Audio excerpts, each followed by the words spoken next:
A continuación, presento a nuestro último conferencista invitado internacional que cierra nuestro seminario en este segundo día, el doctor Peter McLaren de Atala College of Educational Studies de Chapman University de California en Estados Unidos. El doctor Marco, Peter, dígame. disculpa, podríamos pedirle a la profesora Michelle que nos apoye para que el profe vaya siguiéndonos Ya, bien, ¿no? perfecto. Sí, aquí estoy. I'm Gracias, ready. profesora. I'm ready, don't worry. Perfecto, vamos a dar una pequeña introducción del doctor Peter McLaren, el cual es licenciado en arte en literatura inglesa en la Universidad de Waterloo y licenciado en educación en la Universidad de Toronto. Posee una maestría en educación en el Brock University College of Education y un doctorado en el Instituto para Estudios en Educación de la Universidad de Toronto.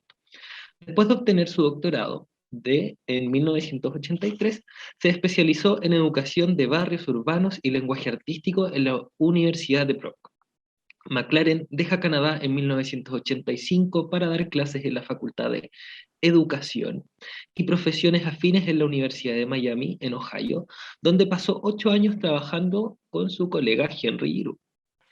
Tiempo durante el cual fue testigo de los primeros indicios de pedagogía crítica en Norteamérica.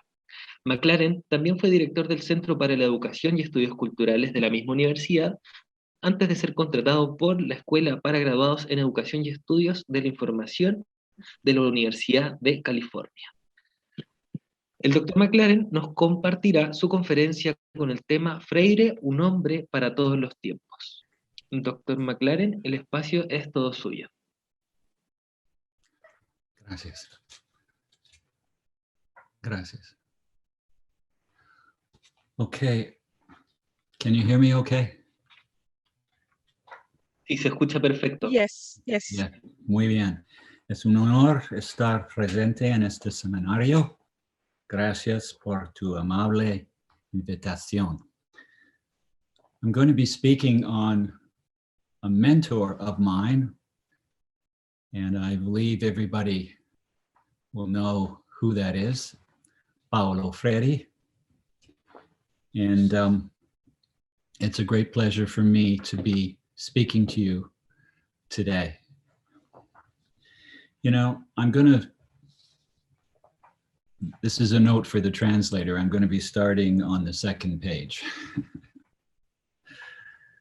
Although Paulo Freire is no longer with us in the flesh, his spirit is suffused among all suffering and marginalized peoples, as his teachings continue to be taken up by academics and intellectuals and activist groups, all committed to the struggle for social justice. Although former President Donald Trump did not mention Paulo Freire by name, he has attacked the educational left as anti-patriotic, and he's blamed cultural Marxism for creating political correctness and the political forces that accuse white men of racism, sexism, and homophobia. According to the Trump administration, racism, sexism, and homophobia are false memes created by cultural Marxists for the express purpose of destroying traditional American values. The Trump administration has singled out a group of German Jewish intellectuals known as the Frankfurt School as the most dangerous group of cultural Marxists. By the way, should I be stopping every so often for the translation, or should I just continue? No, you just continue, Peter, because I'm copying exactly what you wrote into the chat box so they can see it. So don't worry, just go ahead. All right, thank you. Thank you. Gracias. Now, this group fled Nazi Germany and came to the United States during World War II. With characteristic historical amnesia, the Trump administration characterized this group as a, quote, fifth column and the root of political correctness in the United States. And this is, of course, a false accusation. It's patently false, since this group primarily engaged in a cultural analysis of authoritarianism, racism, and patriarchy. The main figure in this group, Herbert Marcuse, studied the impact of technology on human development. Yet members of the Frankfurt School have been accused of fabricating the ideas of racism, sexism, misogyny, homophobia, transphobia, used by the left to attack the right. Not only did the attacks on cultural Marxism absolve the American public from confronting the corroborated and concrete realities of racism, homophobia, sexism, and other substantiated structural relations of oppression, but they're blatantly anti-Semitic, conceiving racism and political correctness as an ideology created by some group of sinister Jewish intellectuals infecting our university students, drawing on the ideas of Jews as some kind of fifth column, bringing down the very fabric of American values. Therefore, the Trump supporters, for them, there is no need to deal with racism, sexism, and homophobia, since they do not exist and have been manufactured as ideological weapons by the left to attack conservative white people. Now, this is a kind of what we call post-truth politics. It's been so overwhelming here in Estados Unidos that even our most basic assumptions about the meaning of human life fail to comport with any reference to a commonality that individuals can reasonably be measured against. The turbulence of navigating through the debris of post-truth politics has persuaded many Anglo-Americans to surrender to an authoritarian politics characterized by a white ethno-nationalism and to choose the vile politics of white supremacy over fostering reciprocal relations of respect, understanding, and solidarity with people of color, and an interpersonal summons to justice. This has made Paulo Freire's work all the more important.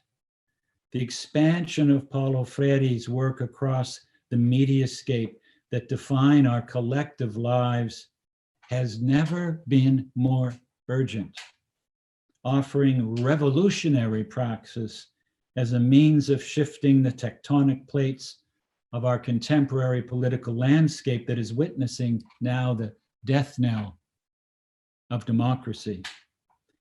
Since in North America, Paulo Freire's work is used in conjunction with the Frankfurt School thinkers as a basis of critical pedagogy, Freire is considered by Trump supporters to be a de facto cultural Marxist who is an enemy of American cultural values. So the entire field of critical pedagogy, which is of course grounded in the work of Freire, is considered subversive and dangerous to American youth by conservative groups. In Brazil, Freire has been singled out by name since he is the patron of Brazilian education. The fascist president there, they call him, by the way, Trump of the tropics. Jair Bolsonaro has launched a massive political attack on Freire, hoping to lull Brazilians into a state of historical amnesia, where they will forget the momentous contributions of Freire to education, to literacy, to theology, of course, to political science, and of course to countless other domains, right?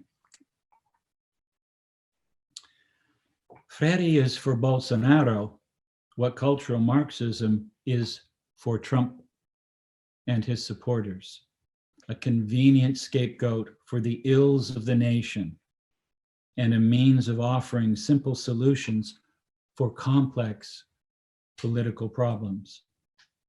We must never surrender the international legacy of Paulo Freire to those vile, authoritarian ultranationalists who are demonstrably void of independent critical thought, or to those fascists who would glorify aggression in the name of redemptive violence and racial purity.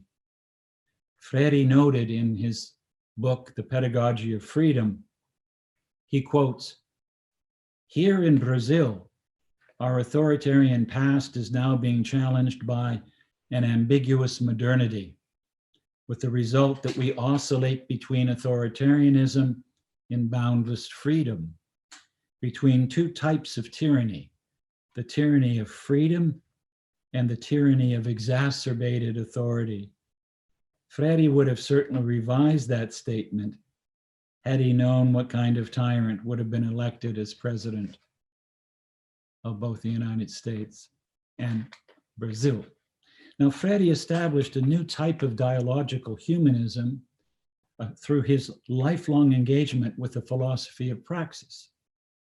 The strategic centrality of such a praxis for Freire manifests itself in the mindful cultivation of the ontological nature of the human being as, well, the starting point for social justice, without at the same time eclipsing or denying the importance of the spiritual self. Of course, Paulo Freire, we know, was Catholic.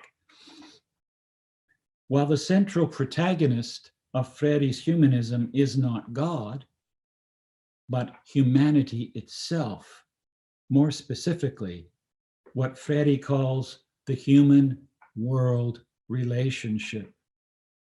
It remains within the domain of Freire's revolutionary praxis that spiritual being and human being converge, perhaps even at times coincide, fastened together by an ablative love, allowing human beings to live in the fullness of history.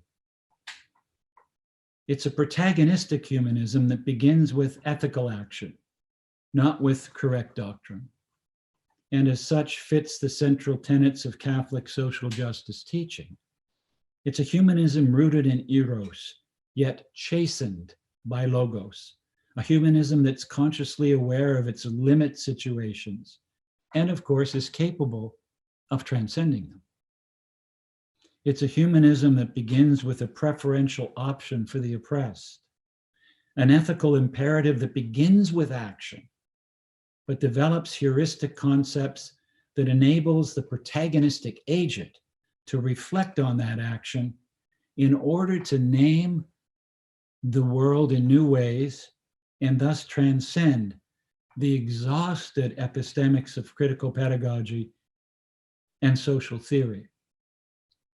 Such reflection never takes place in isolation, but through the engagement with the other, with others, with other human beings. Together they discover the structure of reality is never permanent because, of course, it's never finished. Right? They discover that those who reflect upon this reality are also part of this reality. In some, reality is never reflected, but always refracted. We cannot know the totality of reality, but we can know it partially. And in doing so, we can challenge those social relations that serve the transnational capitalist class and bring about the historical concretization of the politics and praxis of liberation. For Freire, of course, whose, of course, epistemological roots are firmly situated in Marx, he certainly has a Marxist epistemology. Action is premised on a belief in the capacity for human goodness and begins with acting ethically. That's the starting point.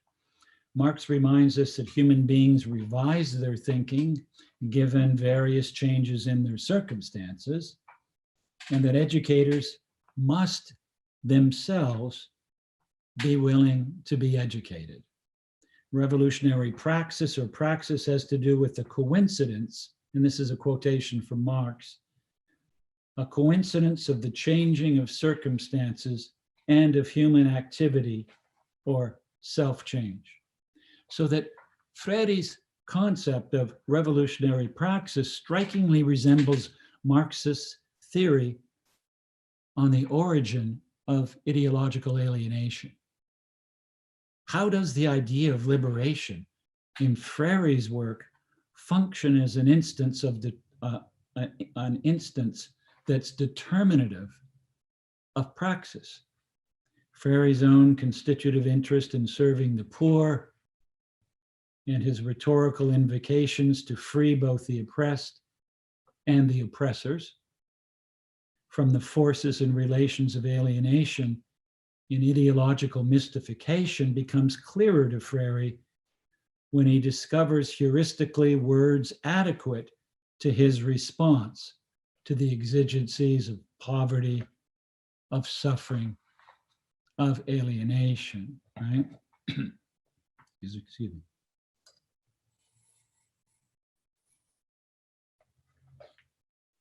This is a process which led Freire to comment, there is no true word that is not at the same time a praxis. Thus, to speak a true word is to transform the world. What liberation might come to mean in the process of liberatory struggle involves for Freire understanding how ideologies separate ideas from the materiality of social praxis. Ideologies are always contradictory and constitute routinized social relations and systems of intelligibility which misrepresent the social processes which generate them.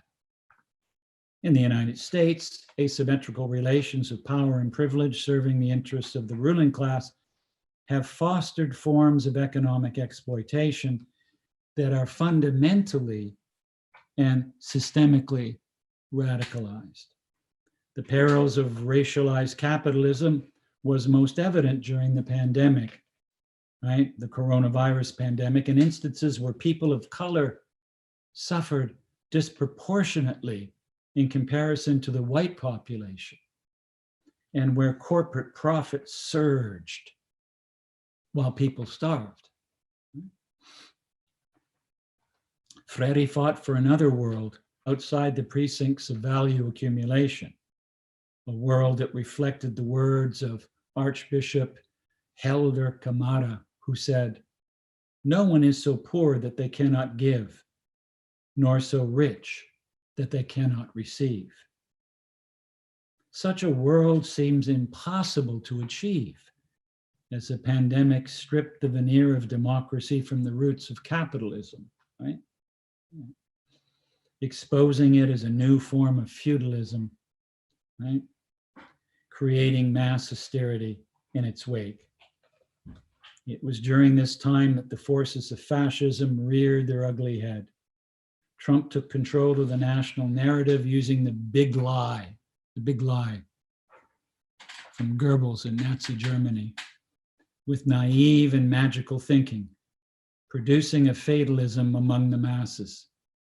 Domestic terrorism incidents dramatically increased in the United States during the Trump presidency and are still occurring, driven chiefly by white supremacist, anti-Muslim, and anti-government extremists on the far right.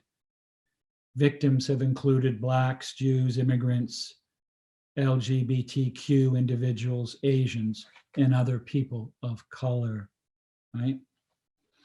Now, I just have a few more moments, so I'm going to go right to the end. And I'm going to go to the very end of my talk here, because I don't want to go over time.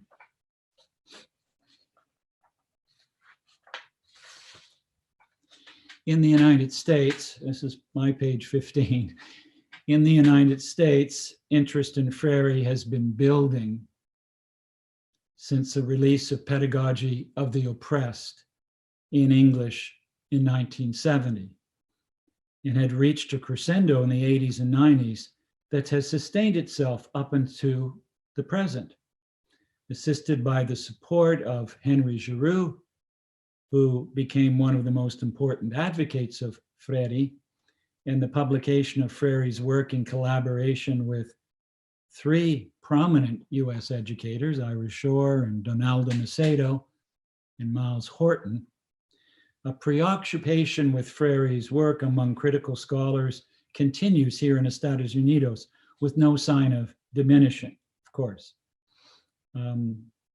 with the work of many people, including Antonia Darder. It's virtually impossible to pay homage to the work of all scholars who have bequeathed to us their sage insights into the work of this great bellwether revolutionary. And as a result of Freire's impact, groups and movements have grown up around critical pedagogy, intent on challenging the contemporary reign of racialized capitalism, sexism, homophobia, misogyny, misology, and the legacy of settler colonialism with its participation in genocide, ecocide, and epistemicide. Epistemicide, of course, is the destruction of the cosmovision and worldviews of indigenous people. That's what I mean by epistemicide. Many have come to recognize that many efforts at reforming capitalism inevitably reproduce in grander proportions the very social relations of exploitation that they tended to eliminate, because too many revolutionaries, I think, have failed to recognize that once we surmount, right, and this is a quotation from Jose Porfirio Miranda, one of the great Jesuit theologians, they fail to recognize that once we surmount our cherished oversimplifications, it becomes clear, although painful to admit, that capitalism, which benefits only a privileged minority, could not have endured if it had not conceived even the exploited majority of its goodness. To accomplish this, capitalism has had to poison the majority from within. By its very criteria of good and bad, the majority has become an accomplice. This is an important recognition by Miranda. We denounce capitalism, yet ornament our lives with consumer goods. Right? But at the same time, let us not confuse Miranda's insight with the perennial conservative argument that holds that people must change or be converted before true revolution can occur, because this is really an argument for the indefinite postponement of the revolution. Right? Freire emphasizes a dialectical approach to liberation, which is not reform or revolution, but rather reform and revolution. We are faced not with an either or choice, but a both and choice. Miranda notes that the true revolutionary abjures reformist palliatives, because these divert the efforts of the people most capable of fomenting rebellion against the bourgeois system into rejuvenating and refurbishing it. Such palliatives thus constitute the system's best defense. By the same token, the revolutionary must find any change in the socioeconomic system to be a priori inadequate. If that change does not involve the radical revolution in the people's attitudes towards each other. The moral critique of capitalism by Marxists continues, or consists rather, in the demand that it realizes its own truth in practice, that it established genuine equality before the law and genuine equality of access to it, that it adequately house, clothe, and feed the whole population without discrimination, create equal access to equally good education for all, and above all, that it democratize at all levels, crucially in the social relations of production. Capitalism will not do this, because it cannot do so and survive as capitalism. And yet it is capitalism which makes compulsory the language in which it is possible to state these demands. And I'm quoting Denise Turner here. Capitalism has to live its own morality ideologically. That is to say, it can sustain its moral convictions only as a way of not recognizing the fact that it installs the very conditions under which those convictions are unrealizable. And finally, citing Dennis Turner,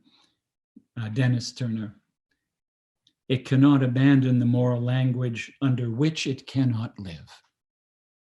No doubt Paulo Freire would agree with this critique of capitalism by Dennis Turner, since such a critique is essentially a praxis of bringing about the conditions under which the ambiguities of capitalism can, of course, be resolved.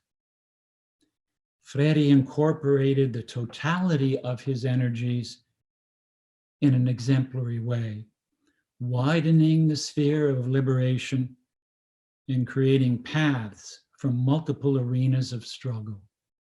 His historical role as a key reference point in times of chaos and uncertainty has marked Freire as, I would call, the archetypal man. A man for all times, a human being for all times, a liminal symbol that can be reinterpreted and adapted to fit the times and places of struggle. He has steadied us through difficult historical periods, holding a lantern in the darkness, giving us a much needed reprieve as we tend to our wounds during defeats and realign our energies and reconsider our strategies during victories. The spaces of possibility that are generative of his pedagogy keep the flames of hope alive. So I think I should stop there in terms of time, and I hope I'll be able to have a chance of responding to some questions.